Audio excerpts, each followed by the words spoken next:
कई और खास मेहमान इस वक्त हमारे साथ हैं। हमारे साथ कांग्रेस पार्टी का पक्ष रखने के लिए अभय दुबे जी हैं, हमारे साथ मोहम्मद फरहान है एआईएमआईएम का पक्ष रखने के लिए, और हमारे साथ आरपी सिंह है कांग्रेस पार्टी का पक्ष रखने के लिए। अभय दुबे जी, आपने सुना केंद्रीय मंत्री गिरिराज सिंह, वो ये कह रहे हैं कि क्रेडिट नरेंद्र मोदी को देना चाहिए कि अब राहुल गांधी की भी इस तरह की तस्वीरें आने लगी हैं।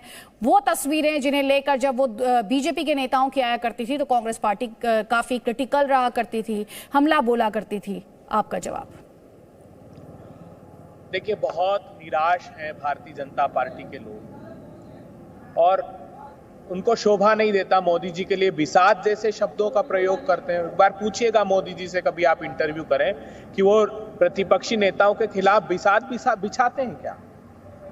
अरे क्यों भगवान और भक्त के बीच में आप खड़े होकर पाप और श्राप के भागी बनते हैं?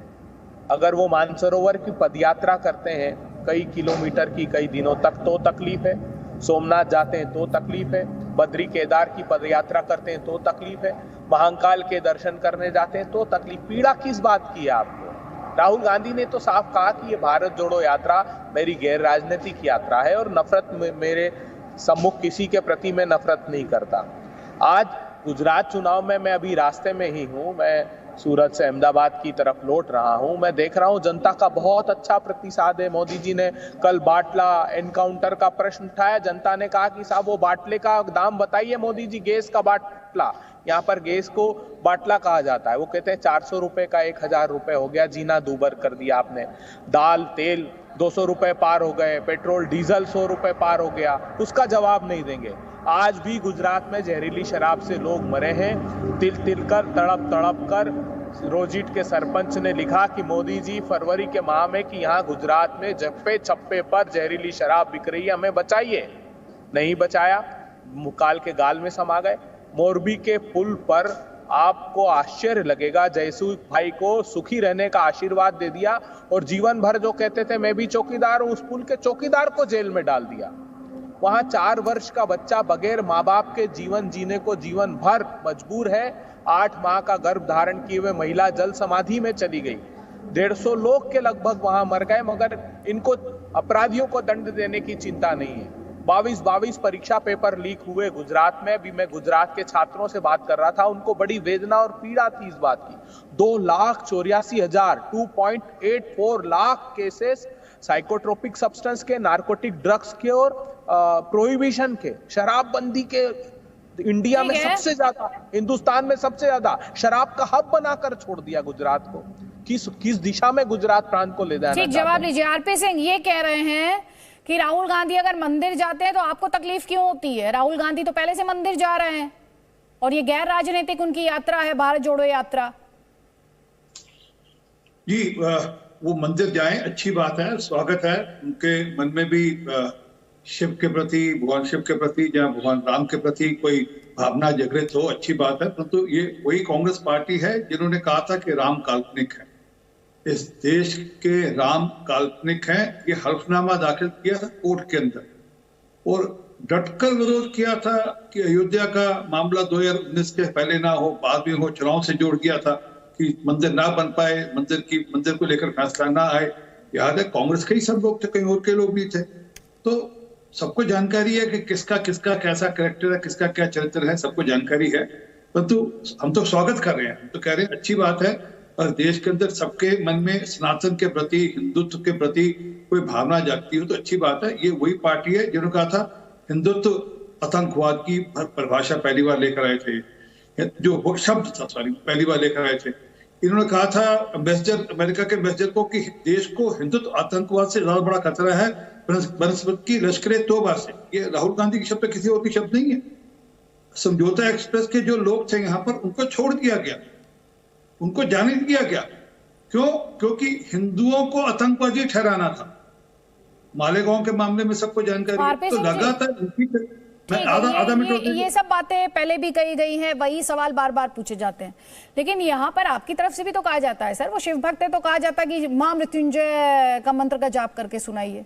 सर अब ये क्या बात हुई? सर हमारा प्रश्न वो नहीं है कोई किसका जाप करें नहीं करें, वो मन में क्या प्रेयर करते हैं और बाहर क्या जाप करते हैं, इससे फर्क पड़ता नहीं। मुझे तो सुब्रमण्यम स्वामी का वो भी याद है बयान, जिसपे आज तक कोई टिप्पणी आई नहीं कि उनके घर के अंदर चर्च बना हुआ है, 10 जनपद के अंदर चर्च है। मुझे नहीं जानकारी, ऐसा सुब्रमण्यम स्वामी ने एक बार कहा था, उस पर आज तक कोई टिप्पणी नहीं। परंतु जो मैं मूल विषय पे जा रहा था कि ये वो पार्टी है जिन्होंने शाह बानो का मामला उठा दिया था। क्यों? उनको एक पर्टिकुलर कम्युनिटी के लोगों को खुश करना था। देश के संसाधनों पर अगर किसी का पहला अधिकार है तो वो माइनॉरिटीज का है, तो ब्रैकेट में मुसलमानों का है। ये बयान है प्रधानमंत्री जी का, जो इनकी सरकार के प्रधानमंत्री जी थे। तो किस प्रकार के हिंदू हैं, किस प्रकार की सोच है, नहीं, लेकिन आरपी सिंह जी चलिए मान लेते हैं एक सेकंड के लिए, आप शाह बानो की बात करते हैं, आप राम मंदिर को काल्पनिक बताने की बात करते हैं। आज अगर वो पश्चाताप कर रहे हैं तो भी आपको वो एक्सेप्ट नहीं हो रहा, तब भी आप सवाल उठा रहे हैं।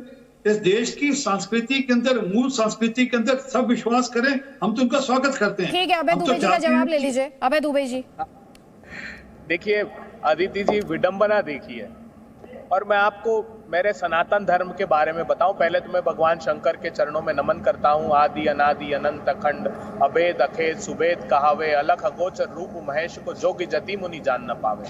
भगवान शंकर के स्वरूप को जोगी जति मुनि नहीं जान पाए तो भारतीय जनता पार्टी क्या जानेगी। द्वापर में भगवान श्री कृष्ण के खिलाफ कंस ऐसे ही षड्यंत्र किया करते थे। भगवान प्रभु श्री राम के खिलाफ रावण का षड्यंत्र सबके सामने है। भगवान शंकर के खिलाफ भस्मासुर का षड्यंत्र सब जानते हैं। तो जब भगवानों को ही कष्ट पहुंचाने की सभ्यता हमने देखी है तो इनसे उम्मीद हम और क्या कर सकते हैं। ये तो उन्हीं लोगों के अनुयायी हैं। मैं ये पूछना चाहता हूं इनसे विनम्रता पूर्वक कि भगवान राम के सेतु को तोड़ने का सबसे पहला संकल्प किसने लिया था? भारतीय जनता पार्टी ने 1998 में तमिलनाडु का भाषण उठाकर देखिएगा अटल बिहारी वाजपेयी का, कहा कि मैं अन्ना का स्वप्न साकार करने आ रहे हैं। वही 11th अलाइनमेंट स्वर्गीय अरुण जेटली साहब के दस्तावेज को उठाकर देखिए। यशवंत सिन्हा साहब ने बजट में 2000-2001 में प्रावधान रखा उसको तोड़ने का। यहाँ हमको दुआई देते हैं। आप छोड़िए, आप ये बात बताइए कि देश के सारे संसाधन दो धन्ना सेठों तक क्यों सीमित रखना चाहते हैं आप? बेरोजगार युवा आपसे सवाल कर रहे हैं। 12 करोड़ लोगों के रोजगार छीन लिए, 84 करोड़ लोगों की आमदनी घट गई हिंदुस्तान में, और एक आदमी 1002 करोड़ रुपए कमा रहा है रोज। ये शर्म महसूस नहीं होती सरकार को?